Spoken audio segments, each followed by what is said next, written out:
তো আমি তোমাদের সাথে এখন বারাসাত স্টেশনের বর্তমান অবস্থা শেয়ার করছি, তার সাথে কিছু ডিটেলসও বলে দিচ্ছি। আর বারাসাত স্টেশনে কিন্তু হকার বলো দোকানদার বলো এখনও সবাই আছে। তো আমি কী চাই সেটা তো বড় কথা না, সবাই কী চায় সেটাই বড় কথা। তো আমি তোমাদের সাথে ভিডিওটাও শেয়ার করছি আর তার সাথে কিছু ডিটেলস বলছি। তো বারাসাত জংশন হলো উত্তর চব্বিশ পরগনা জেলার একটি প্রধান রেলওয়ে হাব। এটি পূর্ব রেলওয়ের শিয়ালদা ডিভিশনের অধীনে অবস্থিত।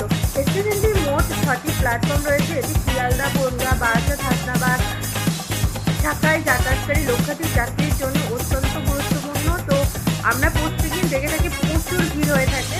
তো সত্যি এটা যে প্রচুর ভিড় হয় আর প্রচুর মানুষ থেকে যাতায়াত করে।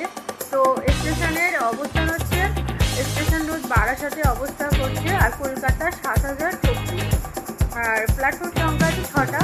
ট্রেন পরিষেবা কটা ট্রেন পরিষেবা দেয় সেটা আমি বলছি। শিয়ালদাতে আপনারা যেতে পারবেন, বারাসাত থেকে বনগাঁয় যেতে পারবেন, হাসনাবাদে যেতে পারবেন।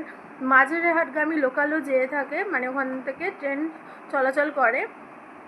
আর এছাড়া বেশ কিছু দূরপাল্লার এক্সপ্রেস ট্রেনও এই স্টেশন থেকে যাতায়াত করে। তো সুযোগ সুবিধা, পুরুষ মহিলা যাত্রীদের জন্য আলাদা বিশ্রামের কক্ষ রয়েছে, এখানে লেখা আছে।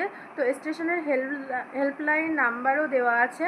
তো ওখান থেকে আমি হেল্পলাইন নাম্বারটা আপনাদের সাথে শেয়ার করছি, 033255232338।